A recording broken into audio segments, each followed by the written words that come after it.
Good morning, everybody. It's great to be here. Great to see you this morning. We have a lot to say, so we are going to try and get it done in time. But we are going to share this morning about two mission trips that students and young adults took. First, the Altoona Team Effort Group, and then the Dallas, Texas for the Nations Group.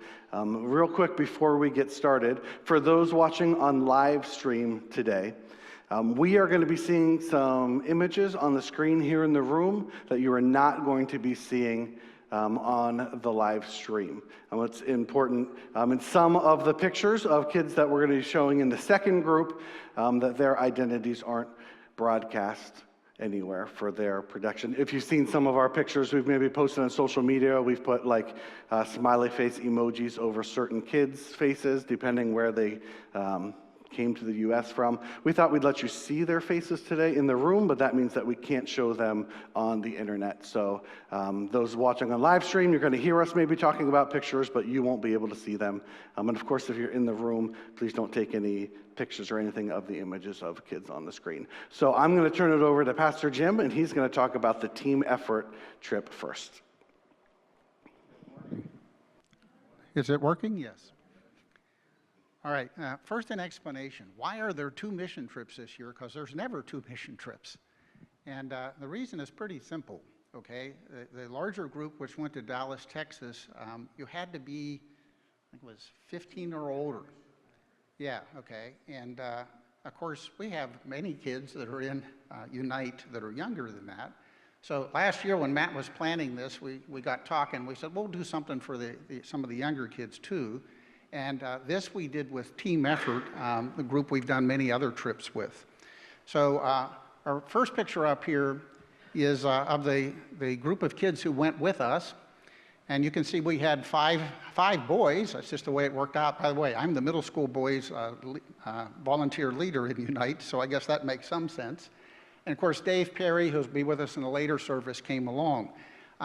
My reality is Matt's got all kinds of people with him. All of my boys are on vacation today, okay, except Cassius. And of course, why did Cassius go on both? Because Cassius really likes mission trips. So anyhow, I guess I have to carry this part by myself. The second part's going to be a lot more interesting because some of the kids will be talking. Okay, we worked, next picture please. We worked on a 100-year-old, it's a 1900s house, so more than a 100-year-old house. It's in Hollidaysburg. And of course, that's about 20 minutes south of Altoona.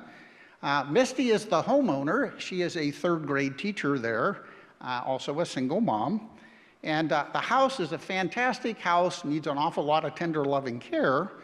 And this is what it is. This is how our day started out. So this is the first thing that we did when we got there.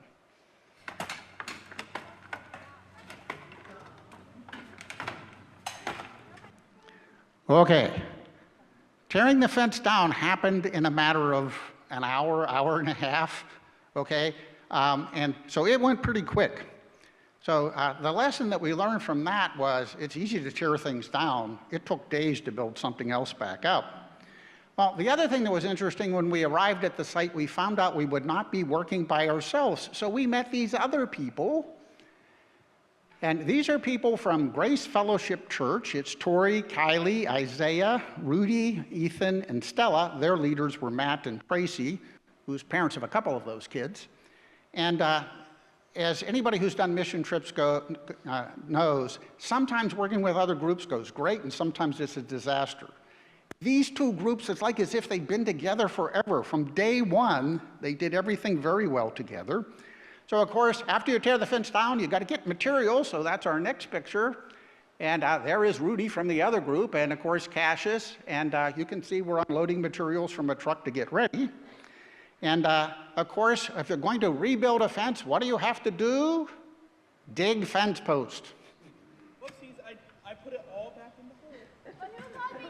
It fell right back in the hole. I'm not even lying. And if you notice, that was Kylie from the other group, and they're standing there supervising. She was good at that. All right, after you dig fence posts, by the way, the hard part about digging fence posts are roots.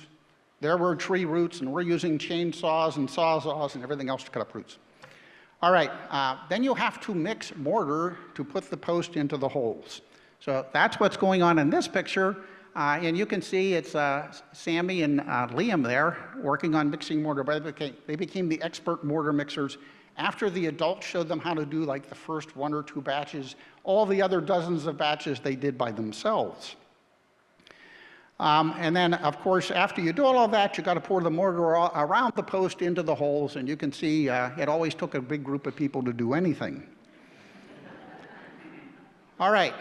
Now, when you go on trips like this, particularly the construction projects types, kids get to do things for the first time. Okay, this is Liam doing something he had never done before. This is Liam 2, by the way. Go ahead.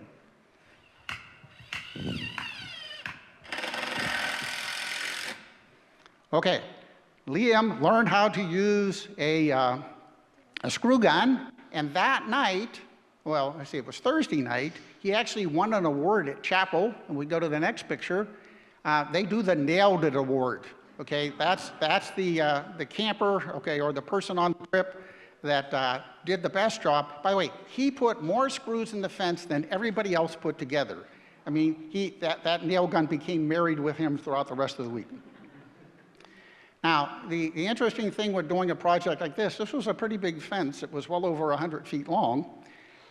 So from the next picture, you can see it really is a team effort. That is both of our teams working together. By the way, everybody said, why are the posts all different heights? We did cut them off after that, by the way, okay?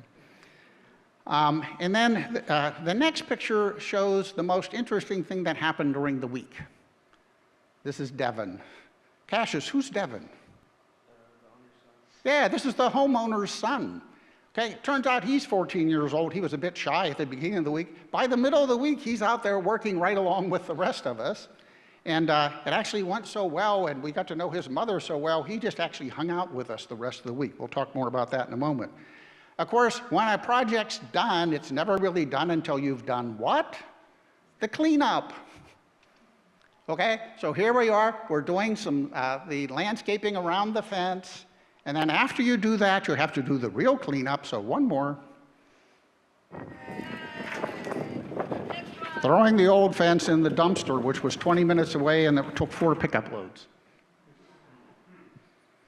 Now, of course, when you have a week like this, it takes food, right?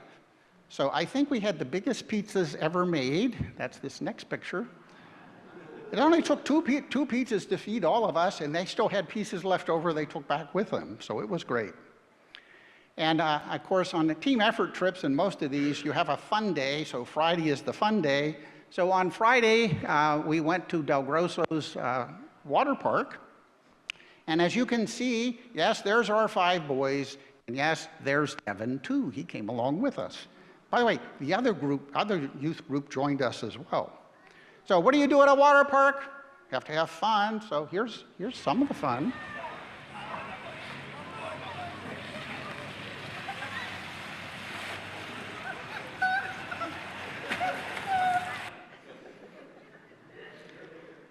So anyhow, next picture, we started the week out with 5 boys and ended the week up with 6. Now, if you can remember from back when we did the commissioning back in June, we had one of our boys who wasn't going to be able to be with us. That was Wyatt. So this next picture shows Wyatt right before the trip. He had had his surgery. By the way, some Senators ball players came over to visit with him. I had visited with him right before they got there. Wyatt is doing very well. I ran into his father on Friday, and he is actually back sleeping in his own bed, so that's big progress. And he has actually begun practicing with the ball team, although he's not allowed to bat or pitch at the moment. But by probably middle September, he'll be allowed to do that.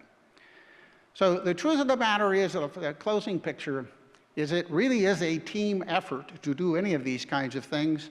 So the people in red are Cross Point, the people in green are Grace Fellowship, and of course the homeowner and her son are there. And I have done lots of mission trips. I have never watched a group of people who had never met each other before gel together as quickly as that did. Thank you.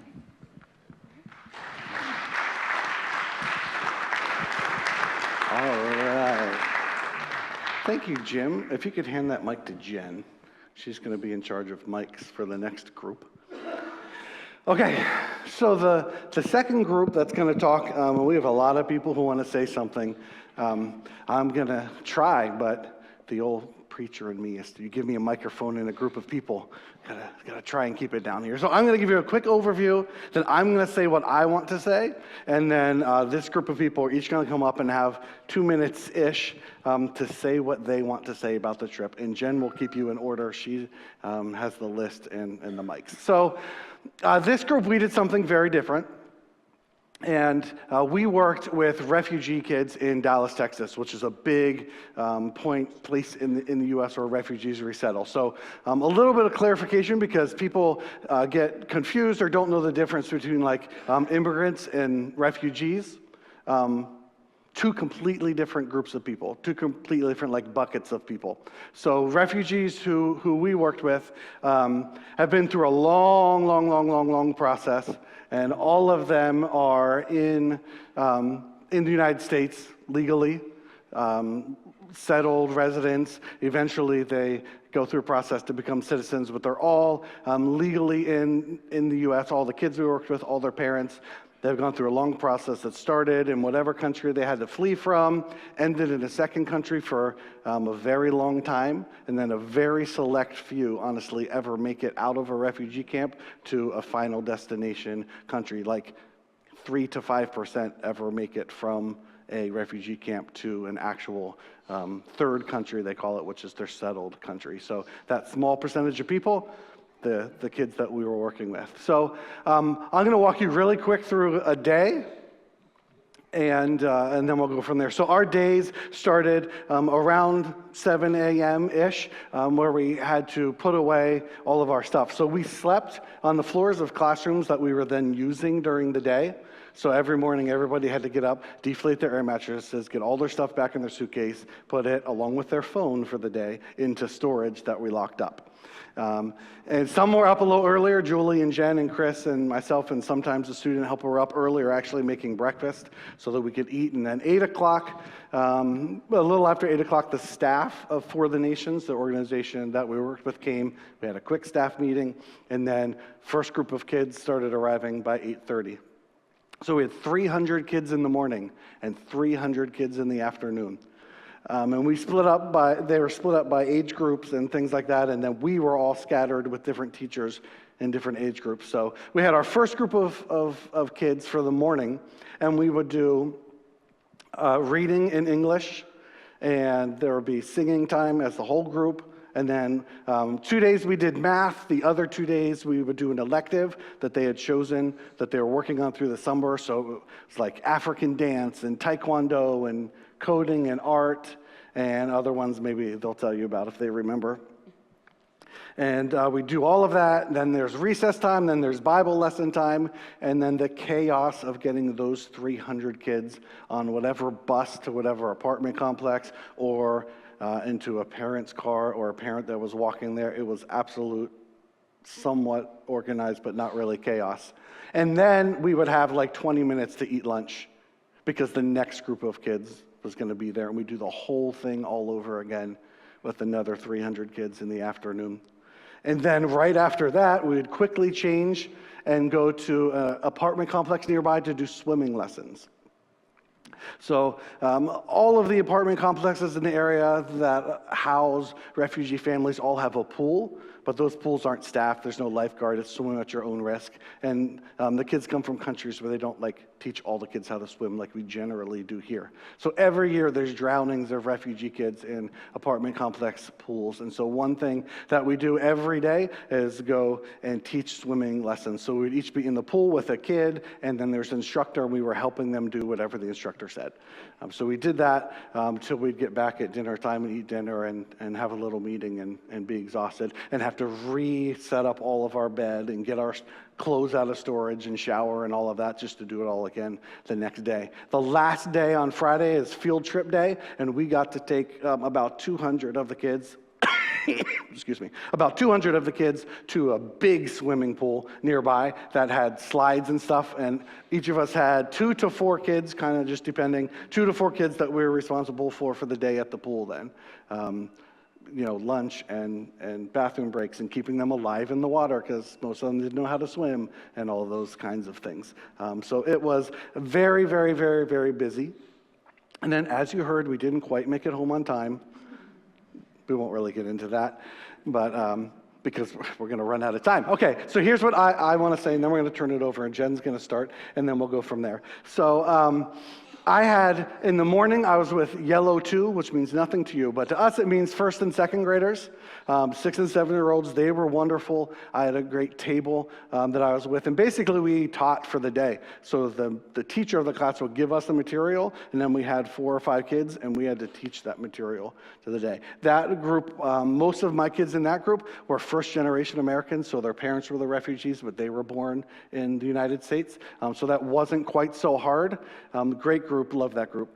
In the afternoon, I had Orange 1, which meant about 7 to 10-year-olds who were the newest arrivals. Everybody had been in the U.S. less than 6 months. In fact, the last day we were there, 3 kids who just got to the U.S. from Afghanistan came.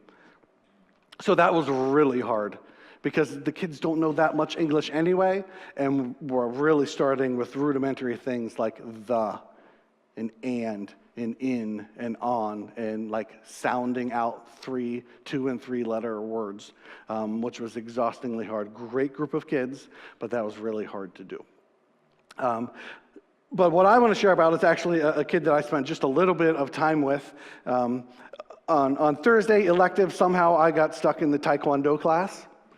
And so I was in there helping the teacher, and this little girl's 8 years old.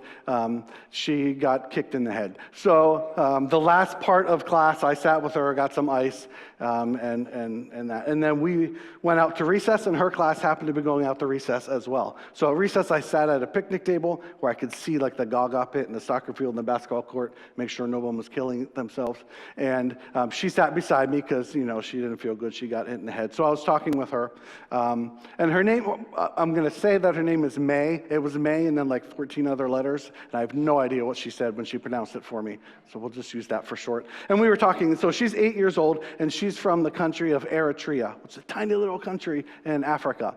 She was actually born when her parents were working in Saudi Arabia, so the first few years of her life, she was speaking Eritrean at home and Arabic in like her preschool and stuff. They moved back to Eritrea. There was trouble there. They had to go to a refugee camp in Ethiopia. So then she was learning the local language there with other kids and the staff at the refugee camp and things. And then about 6 months ago, she came to the United States, where now at 8 years old, she's learning her 4th language, English. And so as we were talking, she was talking to me about how she's the translator for her family. Like she has little brothers, they're not that great in their English. Her parents are wonderful, but they work 40 hours a week each, and they have 3 small kids. And so when they can, they make it to the adult English classes at night, but not all that often. So when the landlord talks to them, she's translating. When she goes to the parent-teacher conferences for her little brothers, so she has to translate for her parents and the teacher. Everything. Someone calls, she has to translate. And that's a heavy weight for an 8-year-old on their 4th language to carry.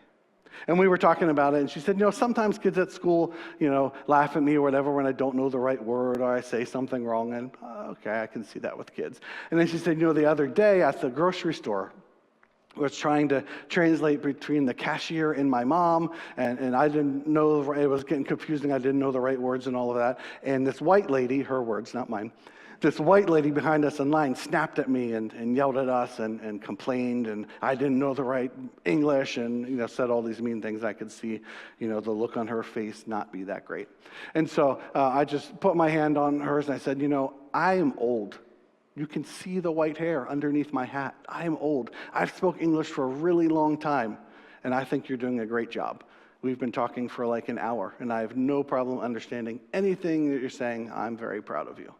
So the look on her face changed there for a few seconds. And, I was just some random volunteer that was at her summer camp. I'm sure, a week after, she doesn't even remember the conversation, but I'm not going to forget the conversation, probably ever. And, if the only thing that happened that week, and a lot more happened that they're going to tell you about, if the only thing that happened that week was she felt better about herself for a few minutes, then I will trade the sleeping on the floor and the flights being canceled and standing in line for 6 hours at the airport and figuring out how to keep everybody housed and fed for 2 extra days. And I'll trade all that again for the few seconds of her feeling better about herself. I'll go right now if that's the trade-off. Okay, I'm going to get out of the way, and these guys are all going to start. And if you just, Jen has the list, so pass the mic to the next person and just come on up and say what you want to say.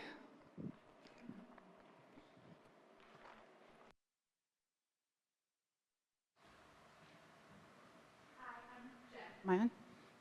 Hello. During the day, I worked with what was called the Purple Group. So they were probably 12 to 15 or maybe a little bit older. They were all very experienced readers. In the morning group, they were reading the Wing Feather Saga, which was like a big chapter book. In the afternoon, they were reading Harry Potter. So they were very good readers. All were very good with their English. But they were behavior issues, which is why I was in there. So it was very hard to keep them on task, which was mainly what my job was to do, was to try to keep them reading. But I did realize that a lot of the behavior was that it was confidence with their reading. They could read it, but it was having to read in front of the other students was a little bit difficult for them. And also they're at the age where, you know, the boys are chasing girls and the girls are chasing boys, so they had better things to do than be sitting there and reading and math, you know, for the summer. So I kind of just like sat back and observed a little bit more, stepped in where I needed to. But on the last day when we went to the pool, there was only a handful of my kids that were able to go on the field trip. So there's a group of 4 boys that were troublemakers. And I walked over to them and I said, "Is it okay if I hang out with you guys today?" And the one boy looked at the others and he was like, "Yeah, she's chill. Like, we can hang out with her." So I was like, all right. But immediately, even though they were older kids, they immediately went over and got the life jackets. I mean, all the older kids, everybody was wearing life jackets because they were not confident in their swimming. 2 of my boys were a little bit more confident, and they swam around a little bit, and they immediately went over and stood in lines because they had swim tests. If you could do the swim test, then you could go over into the deeper areas and not have to wear your life jacket. So they were all proud. They went over, and they passed real quick. But before they did that, I had 2 other boys that weren't as confident in their swimming. So all 5 of us, worked together to get them, swimming, teaching them how to do it. And they were finally like, all right, I can do this. So they went over and they did their test. And, they're standing up there jumping up and down, giving me a thumbs up because they had passed. So the rest of the time that we were there, they spent trying to perfect swimming, and we just kept working with them. And even by the end, they were trying to do the butterfly, which is like the hardest stroke you could possibly do, and there were just like butts going up in the air. It was pretty funny, but we had a really good time. It was great to bond with those kids. But I can tell you that it was great working with these kids. But you're going to hear from my son Braden next, and my daughter Taylor. My youngest son, Kegan, that some of you know, he did not go on the trip. He has sworn in with the Air Force, so he is trying to enjoy his last summer, bulking up and doing whatever, so he wasn't there. But my kids have grown up in this church, and even the other kids are my kids. And it was really rewarding to be able to step back. And, most of these kids have graduated high school, and to just sit back and say, wow, we did it. We've raised these amazing kids in this church with servants' hearts, and just to watch them work with these kids and share their love of Jesus and, just watch them be the amazing kids that they are, that was the most rewarding piece of this whole week. So good job, moms and dads. You guys raised really amazing kids. So thank you.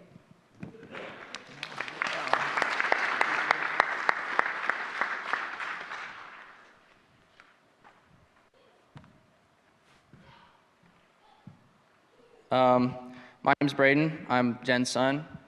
So, I've been on 5 or so mission trips, and none of them really stood out to me like this one. Like, Puerto Rico was fun just because of the experience, but this one, like, it's the only one I think I'd actually go back to and do it again. I spent a lot of time with kids who were like 6th grade, but they weren't like on their reading level. And there was this one kid named Talik.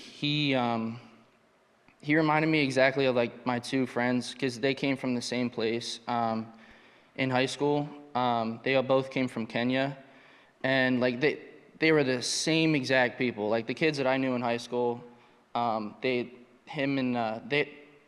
was like the exact same, but like, you know, just a different like little kid. And from the moment I got there, I hadn't spoken a word to him. He's like, I want him to read with me. Like, I want him to do with his math. So it was pretty cool to see like these kids, like they look up to whoever their leader is. And but we stayed in the church, and I think the biggest takeaway for me for this was we couldn't go anywhere, so like we had to be with the people we were like staying with.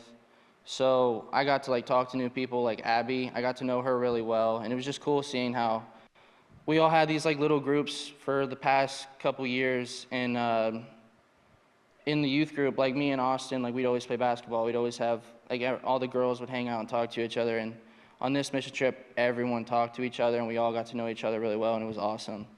Another thing was there's this guy named John who was there. When he was younger, he got struck by lightning, and all his siblings and his mother died. And getting to hear his story and seeing all the good that he's doing for all little kids, like with the same situation where they're having to flee their country because of war, and seeing that he still helps them even though he's blind in both eyes. And it's just awesome seeing how they look up to him and how big of an impact he's making. But yeah, reading, that kid's name was Hassan. He's from Afghanistan. Muhammad. Well, yeah. Muhammad. And he,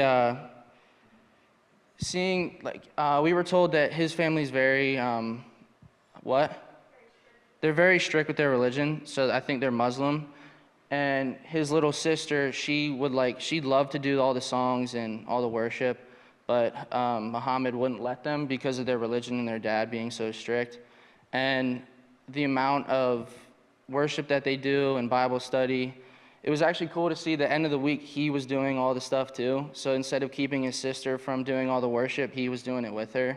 So I think it's really cool how God touched him and let him ease up and, really get close to worship. And he was actually answering Bible study stories, and he was really engaged with what we were learning during the week.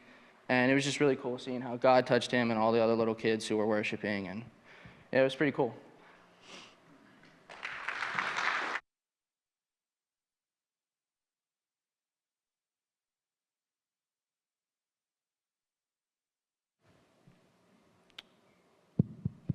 Hello, my name's Austin, Pastor Matt's son. You can tell because I'm a stud. Anyways, I was working with 2nd and 3rd graders in the morning, and I liked more of instead of having authority over them and being their teacher, I try to be more of their friend, but still teach them. So it was fun, at recess, playing basketball with them in the morning, playing card games, and finding fun ways to have them do their math because they did not want to do it the normal way. They did not want to do flashcards. So we had them play games, and the loser had to do a math problem and stuff like that, making more fun activities so they could actually want to interact instead of it being more like academics. It's more like a fun game. So that was really fun. Then in the afternoon, I was working with middle schoolers in Orange 2. So most of them pretty much newly got to the United States, so they didn't really know English that well. They were reading at a 1st grade level, but it was really fun to see their progress throughout the week. We had a list of words that they needed to learn how to spell for a quiz at the end of the week, and at the beginning of the week, they could not spell a lot of the words, but everyone at my table, my group of 4, they all aced the test at the end of the week, so that was pretty cool to see how they like progressed like very quickly whenever learning a new language is hard because I could barely pass Spanish. So that was really cool. And also getting to know staff members like John.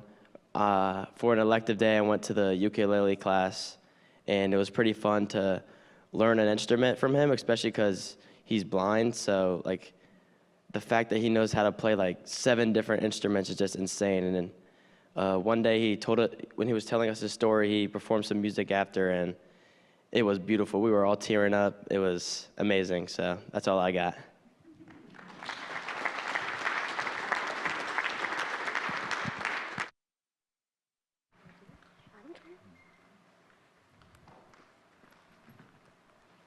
So my name's Taylor. I'm Jen's daughter. I worked in the morning with a group with Brayden. They were like from 10 to 13 years old. They had really struggling with reading, kind of like kindergarten level, like Spot is the, or some those kind of books. I met this one kid, Izana. He kind of, hard to understand him, but with some of the questions he was asking were kind of funny. But his eyes would light up when he actually figured out that he actually could read some of the books without having to look at me after every single word that he would say. And then Hazana and Adisa, they were sisters, and watching them read and fight with each other in their own language as they're trying to read was fun. In the afternoon, I worked with Silver 2. They were, I think, what were Silver 2, like 3rd to 4th graders? And watching, trying to get them to do math, which was fun because I do not do math. Teaching them long division and just like the 9 strikes with their fingers, and they're like, never heard of it. But I learned in necklace making that most of the kids are actually from Afghanistan. And some of them have had some very traumatic journeys over here. I think the one girl, I think she's up there, Salam, who's Muhammad's sister. They come from a background, like Brayden said earlier, very, very strict Muslim. They weren't able to touch anything with the Bible scripture, anything even involving Christianity. But Muhammad would kind of keep her back from like singing and everything. But on the last day singing, she finally got away from him. But then I looked in the corner, he's still doing it as well. So, but she was like, eyes were bright. She had a huge smile on her face, finally being able to sing and everything like that. And it was pretty cool.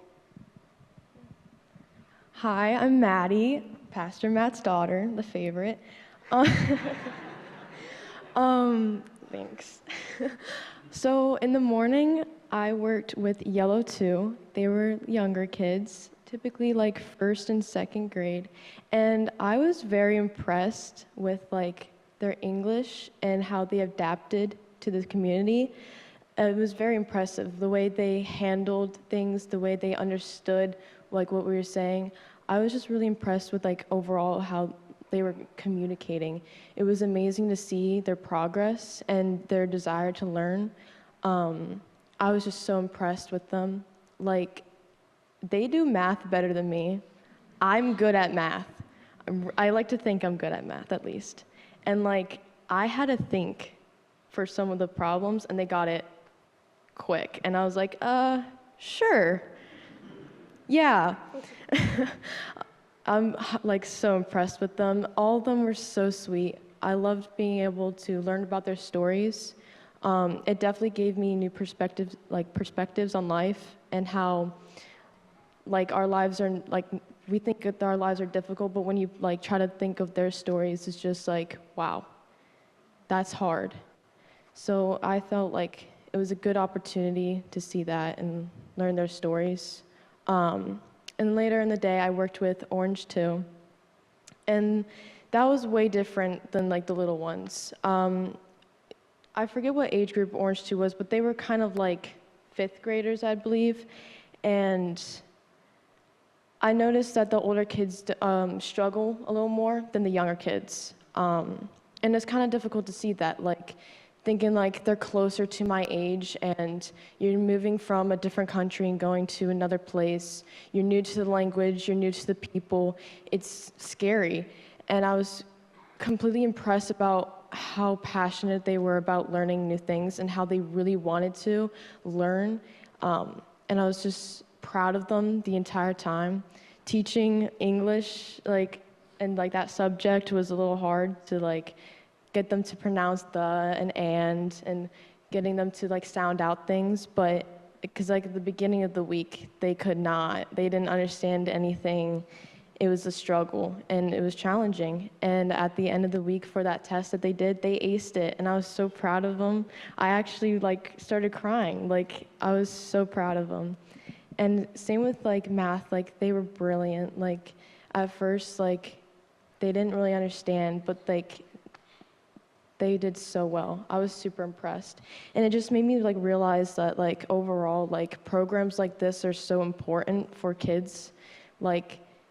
Transitioning to places like this, it's so important to help them become realize that this is their new place and just be here with us. So I'm super impressed, and I'm so happy that we were able to learn new things and for ourselves and help them learn new things.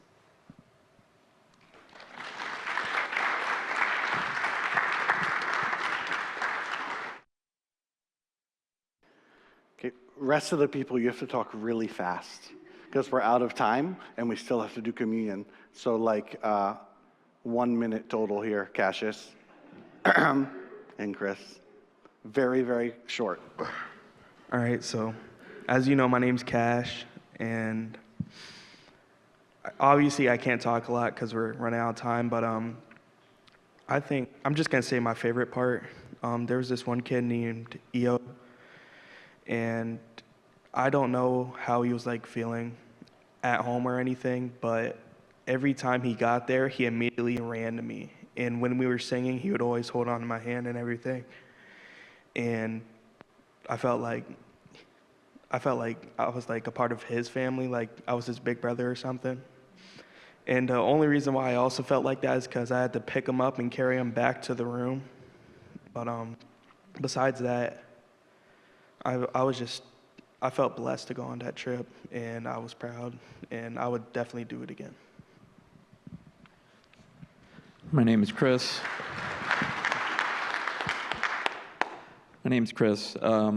Very new to my faith and going on mission trips, and this trip was just very eye-opening to what some kids have to go through just to get to this country and try to get to that dream. First thing I want to say is these kids are absolutely vicious Uno and Gaga ball players. Do not even attempt it. I think what everybody has been saying the whole time is when you see that spark in them to learn and to want to get better, it hits you right in the heart. It definitely was a true blessing to go on this trip, and definitely don't have enough time to tell everybody about it, but thank you.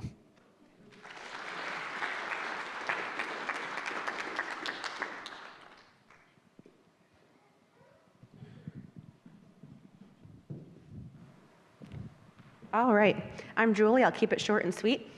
My week was amazing, and the biggest thing that I took out of it is community. These kids come from all sorts of different places. They're meshed into this little group, and what I thought was really beautiful was they had to use the English that they were learning in order to communicate with each other. So there's certain things that go unsaid, like people mentioned before. Uno is kind of universal across all cultures. I feel like they have the same ways of playing with stacking and sneaking the cards inside. So it was nice to watch that no matter where you are, kids are the same. They can play the same things together, but the sense of community with them, learning the English and using it together to be able to communicate, and the community, even with the parents, they're from multiple different cultures, different countries and everything. They're in these apartment complexes. They're picking up each other's kids, rearranging their schedules to figure out who's getting whose kids that day. You can just see that, moving from a different culture, they're just using what they can to help each other in community. So that was the biggest thing that stuck out to me, along with everything everybody else had already said. Hi, I'm Lexi. also keep it short. What I took from this trip is I would just say I'm very grateful. I worked with this girl who'd only been here for a year, and to see that she had basically not even a kindergarten education was very eye-opening for me to see. And I just think all of us just need to be grateful to see what we actually have. And I know some of us complain about school and say that we hate school, but I would just say you hate school, but I also am very grateful for it. All right, I am last, so I will go very fast. But hi, I'm Eliana. I had the chance to work with the Red group in the mornings, so that was 5, 6-year-olds, and the afternoons I was working with Green 1, so that was middle school age-ish, a little bit younger. But I had this really fun time working in my ukulele group in the afternoon. So it was a bunch of little kids, that's groups. So I took my red kids there, but there were a couple of different age groups. And so there's kids who have a lot of English, some English, and then there's one little girl who had just gotten to the camp, had no English at all. So her friend is translating word for word what the teacher John was saying. And they're going around and they're saying their name. And so she has to get from her friend in whatever language she was speaking, what's your name? She's a little confused, she gives her name, they go around the circle. And this one little kid, he is obviously just there for the laughs. He's trying to get everyone to laugh. And he gives a meme as his name, and the teacher John does not get it, but all of the kids laughed, including this little girl who has no English, no idea what anyone's saying, and it was just really cool to get to see them all sharing this universal joke and laugh together, even though they don't speak the same language, they don't know what we're saying, but there was just the sense of community that was really, really beautiful.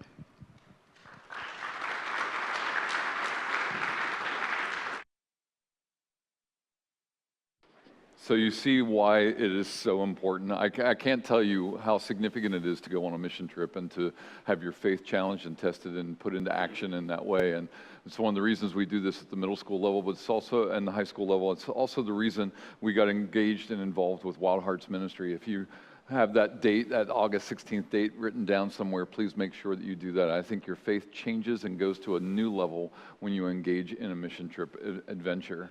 And so make sure you do that in your life. And if you have not done that yet, make sure you do. It's just a phenomenal aspect of what it means to live out the Christian faith. We're going to step next into our time of communion. I know what time it is, so we're going to make this move rather well. The students are going to be the ones who are going to serve you today. So they're going to come up and take their places here and be ready. And I'm going to uncover our elements and pray. And then I'm going to invite you to come forward and receive the gift of communion today. And so as we do, just be reminded, this is the event. This is the time when Jesus sits down at the Last Supper with his disciples and says to them, you're going to see a lot. You're going to see a lot of things over the next 24 hours that you're not going to want to see, and you're not going to want to understand them, and you're not going to know what's going on, and it's going to wreck your heart and your life. But hear me. He says, hear me clearly. What I'm giving you right now is the way for you to remember me, my body, my blood. You're going to watch my body be destroyed, and you're going to watch my blood flow. And it's for you that these things are happening. It's for you. I'm going to do this for you. Because you can't do it for yourself. You just can't. I can't get to heaven on my own, but I can get to heaven because of him. I can be with the Father for all eternity because of what he did for me. And he asks me on a regular basis, well, quite honestly, he asks me every day to remember him, to live for him, and to live with him. And so today, this is a concentrated way that we remember him, by taking his body, taking his blood, and eat and drink. So I want to invite you to do that today. If you're not a part of this church, you're not a part of any church, that's fine. There's no hurdle you have to jump over or hoop you have to fly through. As we don't do that.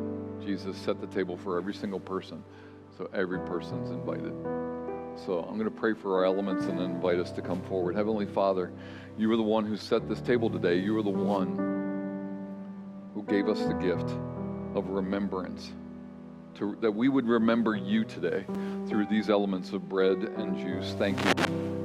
Thank you for the promise that when we step into life with you, that you become an incredible blessing over everything we do, over every thought we have. And we thank you today for the blessings that we've seen. And we ask, Lord, that as we remember you in every situation,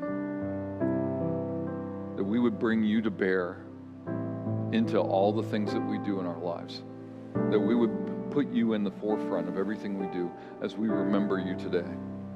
Help us to remember you every day, to be reminded constantly of who you are, of what you do, how you act and move, and how we can be a part of that. Thank you for showing that to us so intensely today, Lord. And we ask, God, that you would bless these elements, fill them with your Spirit, and fill us, Lord, as we receive these elements, that we might be your body, redeemed by your blood, sent into the world to share that gospel, that good news, with all who might hear it. In Jesus' name we pray.